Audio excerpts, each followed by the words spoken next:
Morning students, आज हिंदी की कक्षा में हम गद्य खंड में से पाठ नंबर 9 जो कि आपके सिलेबस का लास्ट चैप्टर है उसके बारे में पढ़ेंगे। पाठ का नाम है भारत माता, लेखक हैं जवाहरलाल नेहरू। तो जो प्रस्तुत पाठ है ना आपका, वो भारत के प्रथम प्रधानमंत्री पंडित जवाहरलाल नेहरू द्वारा मूल रूप से अंग्रेजी में लिखा गया है। उन्होंने इसे अंग्रेजी में लिखा था। इसका हिंदी में रूपांतरण या भाषांतर किसने किया था? हरि भाऊ उपाध्याय ने किया था। अब जो नेहरू जी द्वारा जो ये पाठ रचा गया है, लिखा गया है, यह हिंदुस्तान की कहानी का 5वां अध्याय है। तो इसमें यह बताया गया है कि किस तरह से नेहरू जी देश के कोने कोनों में आयोजित जलसों में जाते थे और वहाँ लोगों से बातें करते थे और लोगों को बताते थे कि जो हमारा देश है ना, वो अनेक हिस्सों में बटा है, विभिन्नताओं से भरा हुआ है, लेकिन फिर भी हिंदुस्तान एक है। जैसे एक नारा है ना, अनेकता में एकता, तो वो वाली बात इस पाठ में दिखाई देती है। तो भारत के इस अपार फैलाव के बीच एकता के क्या आधार हैं और क्यों भारत एक देश है और जिसके सभी हिस्सों की नियति एक ही तरीके से बनती बिगड़ती है। तो यह इस पाठ में बताया गया है। आपकी कोर्स बुक निकालिए बेटा, पेज नंबर 114, 114 पेज पर देखिए, भारत माता। अक्सर जब मैं जलसे से दूसरे जलसे में जाता होता और इस तरह चक्कर काटता रहता होता था, तो इन जलसों में मैं अपने सुनने वालों से अपने इस हिंदुस्तान या भारत की चर्चा करता।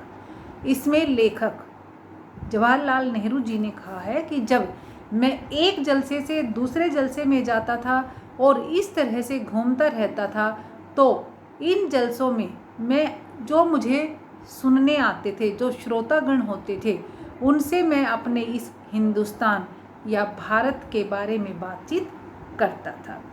भारत एक संस्कृत शब्द है और इस जाति के परंपरागत संस्थापक के नाम से निकला हुआ है। भारत क्या है? एक संस्कृत शब्द है। मैं शहरों में ऐसा बहुत कम करता। वो शहरों में ऐसा कम क्यों करते थे? क्योंकि जो शहरों के लोग होते हैं ना, कहते हैं कि वहाँ के सुनने वाले कुछ ज़्यादा सयाने थे और उन्हें दूसरे ही किस्म की गीजा की ज़रूरत थी। ठीक है, उनको भारत के विषय में कुछ भी नहीं सुनना था, उनको तो दूसरी ही बातों से मतलब रहता था। लेकिन किसानों से, जिनका नज़रिया महदूद था, मैं इस बड़े देश की चर्चा करता जिसकी आज़ादी के लिए हम कोशिश कर रहे थे और बताता कि किस तरह से देश का एक हिस्सा दूसरे से जुदा होते हुए भी हिंदुस्तान एक था। वे कहते हैं कि जो शहर के लोग थे वो मुझे यानी कि सुनने के लिए इतने उत्साहित नहीं होते थे, क्योंकि उनके पास तो और ही बातें होती थी और वो कुछ सयाने भी होते हैं। लेकिन जो किसान है ना, उनका नज़रिया क्या था? साधारण था। वे सादे लोग होते हैं और वो जो मैं कुछ बोलता था, मेरी बातों को बड़े ध्यान से सुनते थे। मैं उन मसलों का जिक्र करता जो उत्तर से लेकर दक्षिण तक और पूरब से लेकर पश्चिम तक किसानों के लिए यकसां थे। ठीक है, एक जैसे। लेखक कहते हैं कि मैं उन सभी बातों के बारे में बातें करता था जो उत्तर से लेकर दक्षिण तक और पूरब से लेकर पश्चिम तक किसानों के लिए एक जैसी थी, और उन बातों में मैं अपने स्वराज्य का भी जिक्र करता था। अब वो उसमें क्या है कि जो थोड़े लोगों के लिए नहीं बल्कि सभी के फायदे के लिए हो सकता था। लेखक कहते हैं कि यानी कि जवाहरलाल नेहरू कहते हैं कि मैं देश के कोने कोने में घूमता था। उत्तर पश्चिम में खैबर के दर्रे से लेकर धुर दक्षिण में कन्याकुमारी तक की अपनी यात्रा का हाल बताता। लेखक पूरे देश में घूमते रहते थे। खैबर के दर्रे से लेकर कन्याकुमारी तक की वो सैर करते रहते थे, यात्रा करते थे, और कहते हैं कि सभी जगह किसान मुझसे एक सवाल करते, यानी कि वो किसी भी जगह गई, किसी भी क्षेत्र में गई, लेकिन जब भी वो कहीं भी जाते ना तो किसान थे वो उनसे एक ही सवाल करते थे। क्यों? क्योंकि उन किसानों की तकलीफ़ें एक जैसी ही होती थी। उनकी तकलीफ़ें क्या होती हैं किसानों की? गरीबी, कर्जदारों, पूंजीपतियों के शिकंजे, जमींदार, महाजन, कड़े लगान और सूद। ठीक है, उसके बाद पुलिस के जुल्म, और ये सभी बातें गुथी हुई थी उस ढड्ढे के साथ जिसे एक विदेशी सरकार ने हम पर लाद रखा था। जो किसान होते हैं ना, उन सब की समस्याएं एक जैसी ही होती हैं। गरीबी होती है, लेकिन ये नहीं कह सकते कि सभी गरीब होते हैं, लेकिन ये पहले की बात बताई गई है। कर्जदार, पूंजीपतियों का शिकंजा उन पर रहता है। जमींदार, महाजन उनको तंग करते हैं, वे उन पर अधिक से अधिक सूद वसूल करते हैं। ऊपर से पुलिस का जुल्म भी उन पर होता है।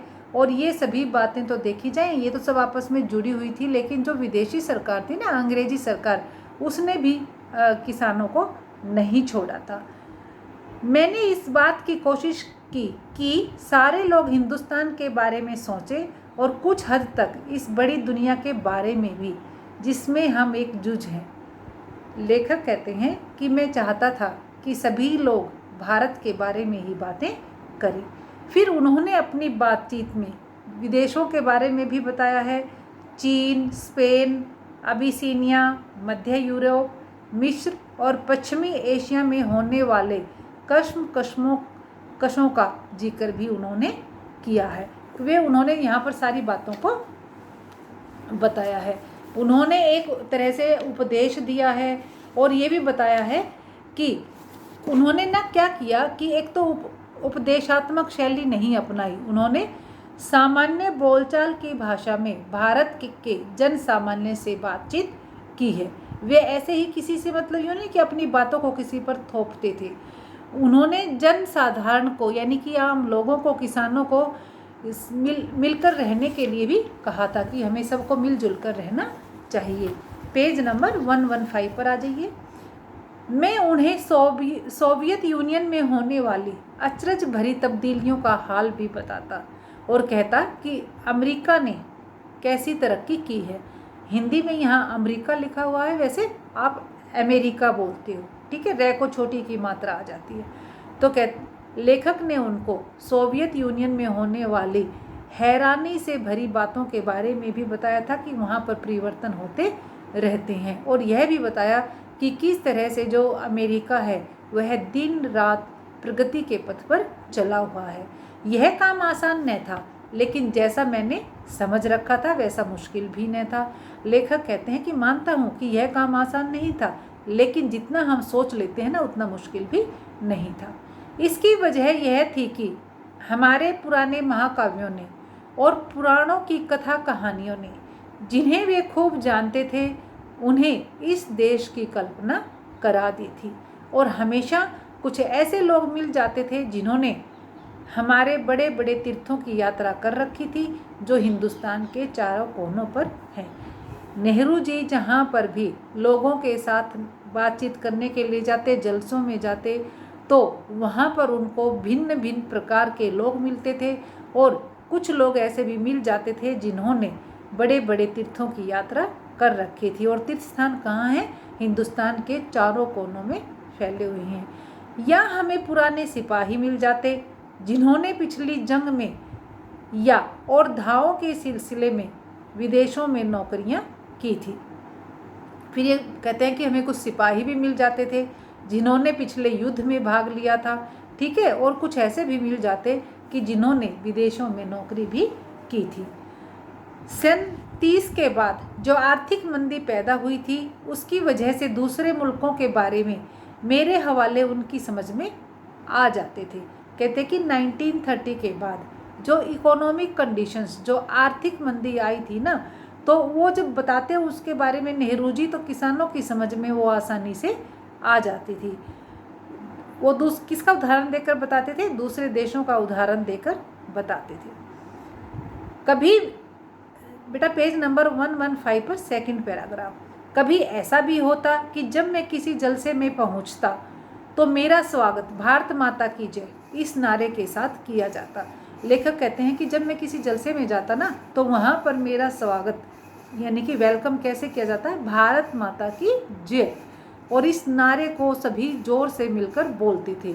अब फिर एक दिन उन्होंने लोगों से पूछ ही लिया कि इस नारे से उनका क्या मतलब है, और यह भारत माता कौन है जिसकी वे जय चाहते हैं। मेरे सवाल से उन्हें कुतूहल और ताज्जुब होता, और कुछ जवाब न बन पड़ने पर एक दूसरे की तरफ देखते या मेरी तरफ देखने लग जाते थे। लेखक कहते हैं कि जब मैं उनसे पूछता ना कि भारत माता कौन है, तो क्या होता, उनको बड़ी हैरानी होती और आश्चर्य होता, और कोई उत्तर भी देते नहीं बनता था। तो वे क्या करते, या तो एक दूसरे की तरफ देखने लगते थे या मेरी तरफ देखने लग जाया करते, और मैं सवाल करता ही रहता। आखिर एक हट्टे कट्टे जाट ने, जो अनगिनत पीढ़ियों से किसानी करता आया था, जवाब दिया कि भारत माता से उनका मतलब धरती है। कौन सी धरती, खास उनके गांव की धरती, या जिले की, या सूबे की, या सारे हिंदुस्तान की धरती से उनका मतलब है। तो जब सभी किसी ने भी उत्तर नहीं दिया ना, तो अंत में एक हष्ट पुष्ट जाट ने, जिसके पूर्वज भी किसानी ही करते थे, जो अनगिनत पीढ़ियों से किसानी ही करता आ रहा था, उसने उत्तर दिया कि धरती की भारत माता से उनका मतलब धरती से है। कौन सी, फिर उन्होंने पूछा कौन सी धरती कह रहे हो आप, आपके गांव की, बीजी साहब खास गांव से उसकी, जिले की, या सूबे की, या पूरे हिंदुस्तान की, कौन सी धरती की बातें कर रहे हो। और ऐसे सवाल जवाब वहाँ पर चलते ही रहते, और यहाँ तक कि वे, और फिर क्या होता कि वे लोग ऊब जाते, परेशान हो जाते, तंग हो जाते, बोर हो जाते, और कहते कि मैं ही बताऊं। मैं इसकी कोशिश करता और बताता कि हिंदुस्तान वह सब कुछ है जिसे उन्होंने समझ रखा है, लेकिन वह इससे भी बहुत ज़्यादा। हिंदुस्तान के नदी और पहाड़, जंगल और खेत जो हमें अन्न देते हैं, ये सभी हमें अजीज हैं। लेखक उनको समझाते हैं कि जो हिंदुस्तान के नदी और पहाड़ हैं, जंगल और खेत हैं, उनसे हमें पानी मिलता है, अनाज मिलता है, पहाड़ों से भी हमें काफ़ी कुछ लाभ होते हैं। तो कहते हैं कि ये सभी हमें अजीज, क्या होता है बेटा, प्यारा, हमें प्यारे हैं। लेकिन आखिरकार जिनकी गिनती है वे हैं हिंदुस्तान के लोग, उनके और मेरे जैसे लोग, और जो इस सारे देश में फैले हुए हैं। भारत माता दरअसल यही करोड़ों लोग हैं, और भारत माता की जय से मतलब हुआ इन लोगों की जय का। फिर जो किसान होते हैं उनके पूछने पर लेखक उनको समझाते हैं कि जो इस हिंदुस्तान के लोग हैं ना, मेरे जैसे लोग, तुम लोग, और जो इस सारे देश में रहते हैं, भारत माता का दरअसल यही करोड़ों लोग हैं। और जो भारत माता की जय है ना, वो किसी एक विशेष व्यक्ति की जय नहीं है, वह इन्हीं सभी लोगों की जय है।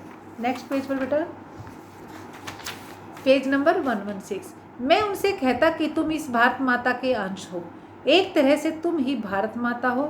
और जैसे जैसे ये विचार उनके मन में बैठते, उनकी आंखों में चमक आ जाती, इस तरह मानो उन्होंने बड़ी खोज कर ली हो।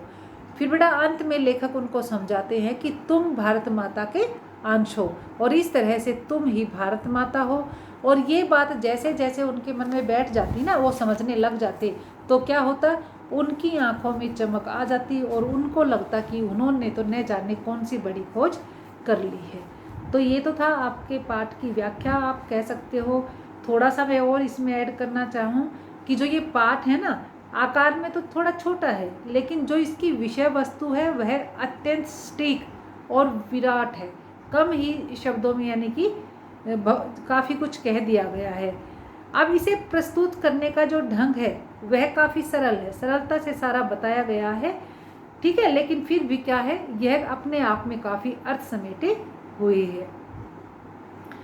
अब इसमें आप क्या लिख सकते हो कि इसमें तत्कालीन जन जागरण की एक झलक मिलती है। इस पाठ में भारत माता किसको बताया गया है, यहाँ पर सभी लोगों को, ठीक है।